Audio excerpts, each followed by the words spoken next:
Yes, yes. It's my greatest pleasure to be speaking to you today, guys. Could you please introduce yourselves and what do you do for business? Let's start with KMO. I am a podcaster. I've been podcasting since 2006, and I also have a side job as a cartoonist, which you can ask Kevin more about that.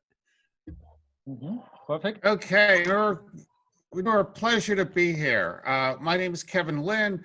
I run a couple of nonprofits, and under one of our nonprofits, we created the Negm comic strip.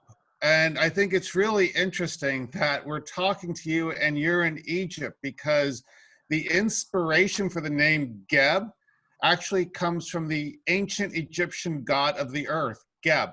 The acronym actually came later because a woman on her staff, Maria, has her PhD in philosophy, and she has a real fascination with ancient Egypt, and in particular hieroglyphics.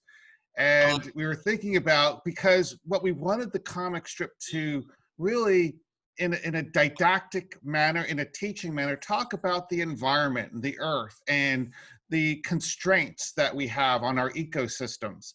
And so Geb came up, and then another fellow who worked with us at the time said, okay, we need to make it an acronym. We'll call it the Greater Earth Betterment Bureau. And that's how the term Geb came to us. That's so inspiring and so interesting. Thank you, guys. Okay, let's start. So it goes to show that the benefits of a liberal arts classical education, I suppose. Okay, so the first question is: does a person's career provide them with the required space to express themselves? What do you think, Kevin? Well, it's interesting. We look at it through the focus of Geb. The nonprofits that I run, I'm almost 60. And I can tell you right now, I've reached this point in my life where I'm doing exactly what I wanted to do, what I want to do with my life. So, and that comes from a lot of hurdles and barriers and ups and downs. I know I've been bankrupted once. I've been unemployed many times. I've been couch surfing. I've also been lucky financially in life. So it's a lot of ups and downs. And KMO and I met, it was a few years ago. We did a panel discussion here in Lancaster, Pennsylvania, with some really interesting folks, and KMO was there for that. And we began a collaboration, and the concept of doing either a cartoon or a video where we could inculcate some of our environmental values came up, and KMO was like, wow, I'd really like to take a crack at doing the artwork. And so at that time, KMO was doing the artwork, and then we kind of had a division of labor between writing and other creatives. And now it's pretty much KMO doing the creative work on it, doing the writing, doing the drawing. So it's an amazing thing to see develop. Very nice. KMO, do you have anything to add? The original question was, would you repeat it? Yeah, like, does a person's career provide them with the required space to express themselves? So for me, I went to college in the early 90s, and I studied art and philosophy. And then I started working at Amazon.com. I made a bunch of money, and then I spent the money. And then I had to start making a living again, and I started doing all kinds of jobs that I really, really hated. And then I started podcasting, and the podcasting didn't provide an income right away, but it did provide a creative outlet. And eventually it grew to where it was providing an income for me. But it always kind of bothered me that I spent so many years learning how to draw and how to do comics, and I wasn't using those skills. So I was really thrilled when Kevin offered me the opportunity to do that. And more importantly, a paycheck, which motivates me to do the work. If I'm just waiting for inspiration to strike, it doesn't strike until there's a paycheck and a deadline. So like you want to say that it's not easy to find an inspiring job or an inspiring work. Yeah? It depends on who you are. I mean, some people just want to make money. They just want to get the job that's going to get them the most money. And, if they're making good money, they're happy, as I understand it. I mean, I can't really relate to that mentality very well, but I understand that, some people do operate that way. For me, it doesn't, the money didn't matter. The place where I made the most money was Amazon.com, but my time there was absolutely miserable. I really, really hated it. Okay. Okay, the next question. Do you use your cartoons to convey certain messages? Absolutely. In fact, that's we have a bit of a tension in that, there needs to be a message, but if there's too much messaging going on in the comic, it really takes a toll on the entertainment value, and it starts to feel like propaganda. So there are times that I just need to push back and say, hey, let's just do some character humor and advance the story a little bit here and ease off on the messaging. So it's right. There's a balance that really has to be struck, and you have to do it. This balance, you have to look at it through the eyes of your audience, I think. Like, Kevin, how do you balance this area, like where KMO wants to put his own messages and where you want the business side of of this art? Good point. I think there's always that classic tension between the creatives and the suits, kind of, if you want to call it that. You'll notice Kevin's not wearing a suit.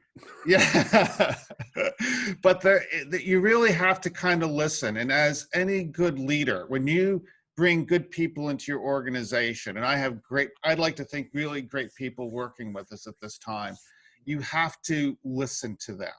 And sometimes you got to mull it over because, I have an agenda and I want it, but it's like, no, it's like you got to sometimes flow through these things and they can't be forced. And timing, like the Chinese philosopher Lao Tzu said, in action, watch the timing. And so patience is a virtue at this point. Mm-hmm. Okay. So the next question regarding your beliefs. Why do you describe yourself as a recovering libertarian and a singularitarian? That one's obviously for me. Yeah. So libertarianism and singularitarianism. Singularitarians believe that there's going to become a time in the fairly near future where technology will advance so quickly that humans, basically beyond that point, there's no predicting what will happen, largely because humans won't be making the major decisions anymore. It will be our technological offspring taking on their own agenda. Both of these viewpoints or worldviews appeal to a certain type of person. I would say sort of left brain, smart, articulate young man. And I'm not a young man anymore. And those belief systems, while they fit me for a time, they don't really fit anymore. But some people think that when you stop believing something, you go and you believe its opposite. And that's not the case. I describe myself as a recovering singularitarian and libertarian because I'm getting over those worldviews, but that doesn't mean that I'm rejecting all the principles that underlie them. It's just, I think they're both inadequate in a lot of ways. Okay, Kevin? Yeah, go ahead, please, Kevin. Yeah, I describe myself as a lapsed Republican, a unrepentant Perotist, a failed Green, a frustrated Democrat, and now an independent. So I've kind of gone round robin, and it's interesting with all these protests going on right now. I find myself drawn to Montaigne, the French philosopher, author's essays. Mm-hmm. I'm reading a biography on him now. I picked essays back up as a result. And there's an amazing wisdom there for these times because he saw the value of tradition in all of this. He looked aghast at the radicalization of the Catholics as in the Counter-Reformation and the radicalization of the Protestants in the Reformation.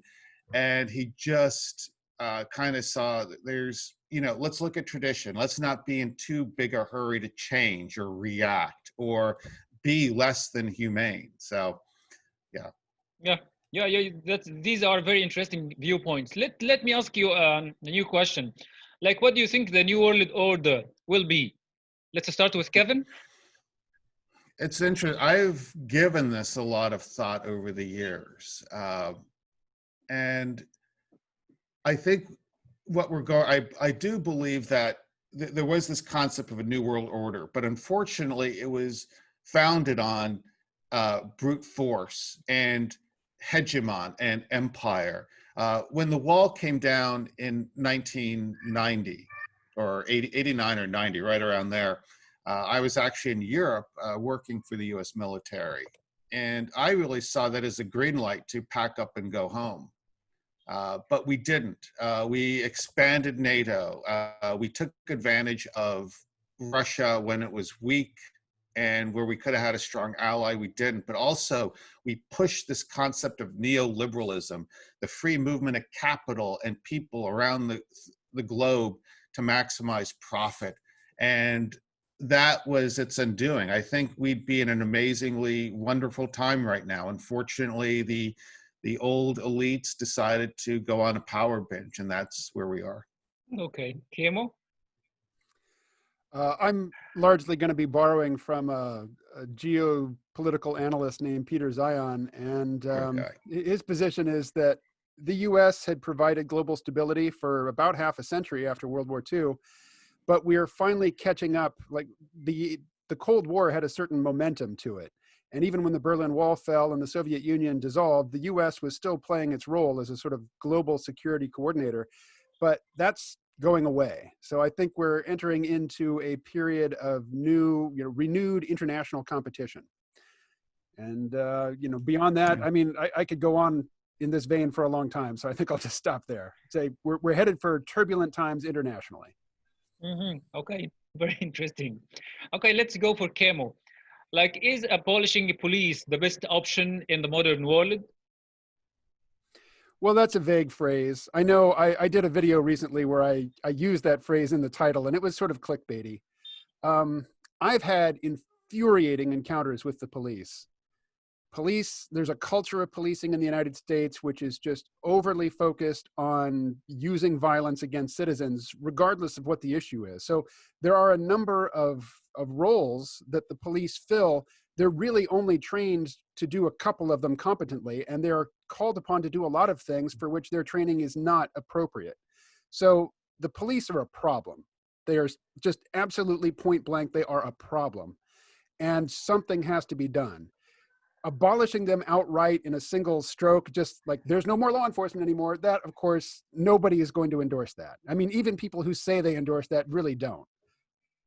But something has to be done. So I like the way the language has shifted from abolish the police to defund the police, which doesn't mean that next year their budget is zero. It's just that you look at all the different things they're called upon to do, and you decide which ones they're actually capable of doing, and the things they're not capable of doing, you remove some funding from the police and you give it to people who are trained to do those things, like, social work or dealing with people in mental health crisis.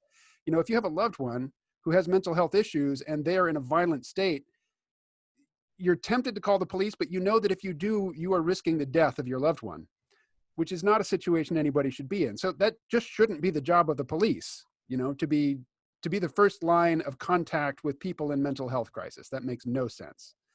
Anyway, that's another topic I could go on. I could chase that for a while, so I'll stop there.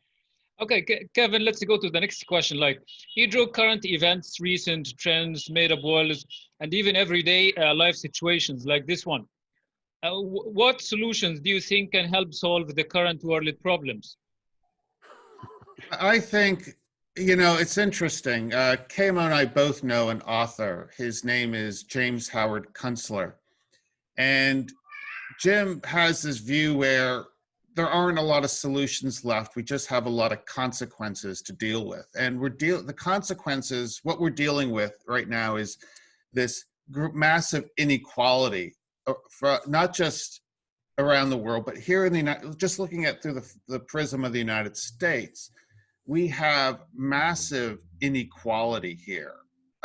So if you're born to a certain zip code or an area, regardless of your racial identity, the color of your skin, you're probably not going to have a lot of opportunity. That's been baked in since the 1970s. We've seen not a lot of opportunity out there for people the way it was and we've been fed this line of things that we need to be quote unquote successful or feel that we're in the middle class or something. So I think we're dealing with the consequences, and what we need to do is focus on getting maybe smaller in our ambitions as a country, and just say, look, there's a lot to focus on right here, and turn inward and not tear down. As I've said earlier, I'm a fan of tradition. We've certainly been in very turbulent times in this country before. We had a civil war where 600,000 men were killed in battle. We had a revolution, and we were engaged in 2 world wars. You know, we've had issues and we can deal with them, but I think now we need to understand that priority has to come to solving these domestic issues, and, you know, look away from the international scene. Okay. KMO, let's go to your YouTube channel. Like, what concept are you building your YouTube videos around? They're very seat of the pants. Eventually, I would like to do what are called heroic videos, which are fully scripted. You know, I'm reading off a teleprompter. Maybe I'm in front of a green screen. I started doing those a few years ago, but they're a lot of work. I can only get a couple of those out a month. So the last couple of years, I've been doing more vlog style, sort of seat of the pants, you know, unscripted, just sort of ranting. And then there's an editing pass where I cut out some of the more unwise things I may have said. You know, it's not live, so I get to pull back some things that came out that were ill-advised. But mostly, every now and again, a video will catch the attention of the YouTube algorithm, and I'll start hearing from a lot of new people. And usually the newcomers' opinions and posts are worthless. I mean, they're just, you know, reflexive shouting of opinion.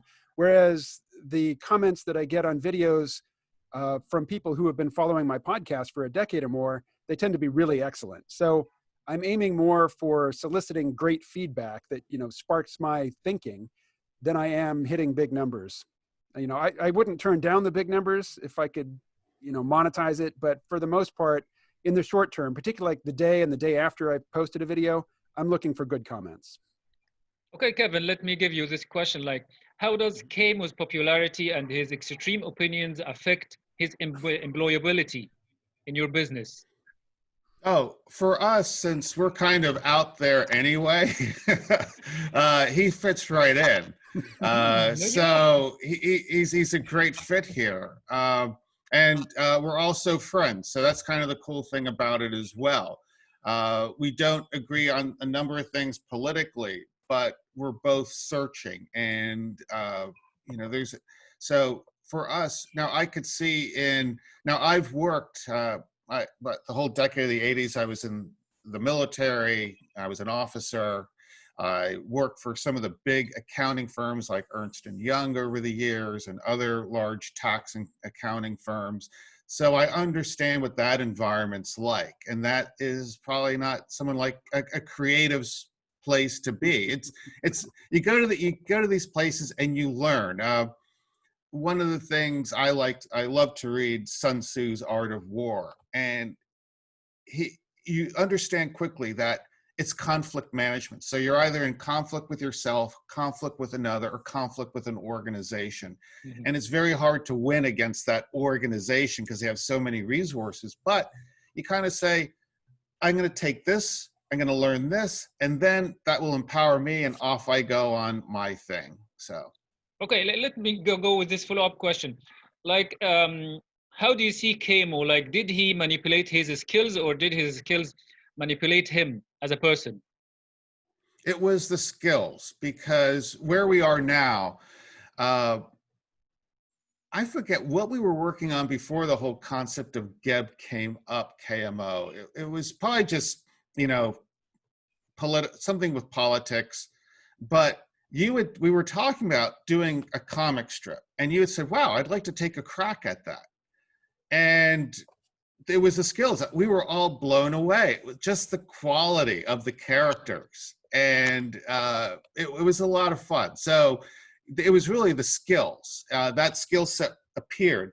The Chinese have a view. I hung around with these feng shui guys for a while, and they were saying, one fellow said, Professor Lynn said, there are 5 things that influence your life. You know, one is your karma, the other is your parents, the other is your education, then your feng shui, and then your luck.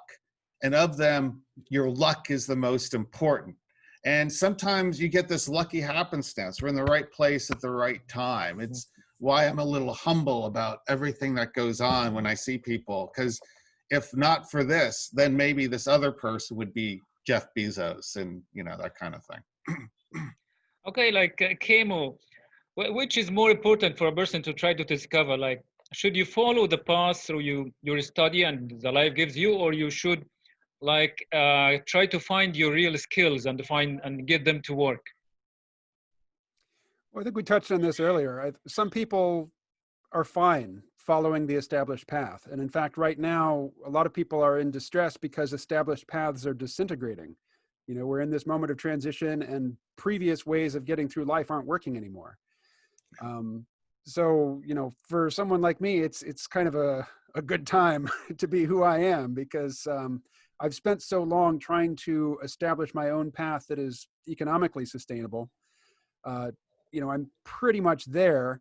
And so, for example, I lost a tiny little bit of income when the economy shut down, because I also had a job as a camera operator for a local TV station, but that was not my main source of income. So it didn't really hurt me when that went away. But, you know, I'm certainly not the norm in that respect. A lot of people have been very hurt financially. You know, this is life altering, this current economic crisis. And it really is an economic crisis that was brought on by bad decisions. But, you know, I won't launch on down that discussion. That could dominate the rest of the call. Okay, so Kevin, what does it take to be successful in life? Be resilient, because when you try to do your own thing, you're going to fail. I'm a big fan of yoga because it teaches you that when you fall, you get back up and you try to make yourself a bit stronger. And no matter where you are, you're getting a benefit. And if you understand that, okay, God, I'm now living in a little studio apartment and there are a bunch of drunk people sleeping outside my doorstep. How could I have fallen like this? Or I'm on someone's, it's like, okay, it's a process. What I need to do is get focused on getting back and up and out of it. So, and then success, I don't know, because as you know, it's interesting. Your question to KMO is how do you about these times, and KMO's response I think was great, because people who are successful today may not be successful tomorrow, you know, financially. So it's understanding that we live in these really turbulent times, and lives can be turbulent. It could be your purpose in life is to be turbulent. But I'd say the big thing is to hone one's resilience, and so that when the shocks come, you can wade through them and wait till the circumstances change and you're able to get rolling again. Very good. Okay. So, KMO, what are the requirements to be a cartoonist? There are many. It's harder than you might think. You know, I'm the third writer on the strip. The first one was gone before we even published a single strip. The second one didn't last a dozen. Writing for comics is very difficult. I mean, I start off to write a page, you know, I'll get out my notebook and I'll write a dialogue between two characters, and I realize this is never going to fit into the comic. So now I need to think about, okay, how do I condense this? How do I boil this down to get the same message across, you know, with some flair, but with half as many words? And then, you know, the temptation with that is to make every character really super articulate, you know, so they can have these very condensed sentences that convey a lot of information, but then you've destroyed all of the diversity of voices from the different characters. So, you know, that stage, just the writing of it, is something that I think a lot of experienced writers don't understand about comics. And then, you know, once you've got the words, you need to figure out how to put them on the page in such a way that you can have a balance of images and text, and that the reader, without any particular effort, reads all of the text in the correct order. That also is much more difficult than people who have no experience in cartooning understand. So you need to be a writer, but you need to be a particular kind of writer. And if you're going to be the illustrator as well, well, there's a whole skill set that takes many years to acquire. So yeah, you got to be a writer, you gotta be an illustrator, and you have to know how to blend the two on the page. Yeah, and if I can interject, where KMO, one of his fortes is, so we'll meet once a week by Zoom. So it's KMO, me, Maria Cuervo, Mike Varhola, Amanda Del Romeo, and we'll, KMO will just kind of come to us for, what would you guys like to see? And he has this great talent of pulling it all together and making it work, conceptualize, taking a concept and putting it on paper, which is really an amazing skill. It's always fun to watch what comes up. And it's a real skill, and I'm not sure how many people actually have that type of skill set. Okay, let's go to another difficult question. Like, what makes your work, guys, special and different? I think it's the didactic quality of it. There's a movie from the late 80s or early 90s called LA Story with the one comic actor, Steve Martin. And there's a point where he's getting yelled at by his station manager, and he said, "We hired you to be, clever. We didn't hire you to be intellectual. You're being intellectual out there." And Steve Martin's character is like, "Wait a minute, hold on. I'm doing the wacky weather. How could that be intelligent? It's the wacky weather." And so I think there's an intellectual quality to this that undergirds it, which is kind of cool. KMO, I'd love to hear your thoughts on it. Well, I am unapologetically a public intellectual. I don't shrink from the term. When Nour asked what makes your work special, I deferred to you because any answer to that is going to seem like bragging, and it's not something I'm particularly comfortable with. But at the same time, I really dislike the anti-intellectualism, which for most of my life was a hallmark of the Republican Party and the sort of red tribe here in the United States. And now both tribes, both the red and the blue, have become, rabidly anti-intellectual.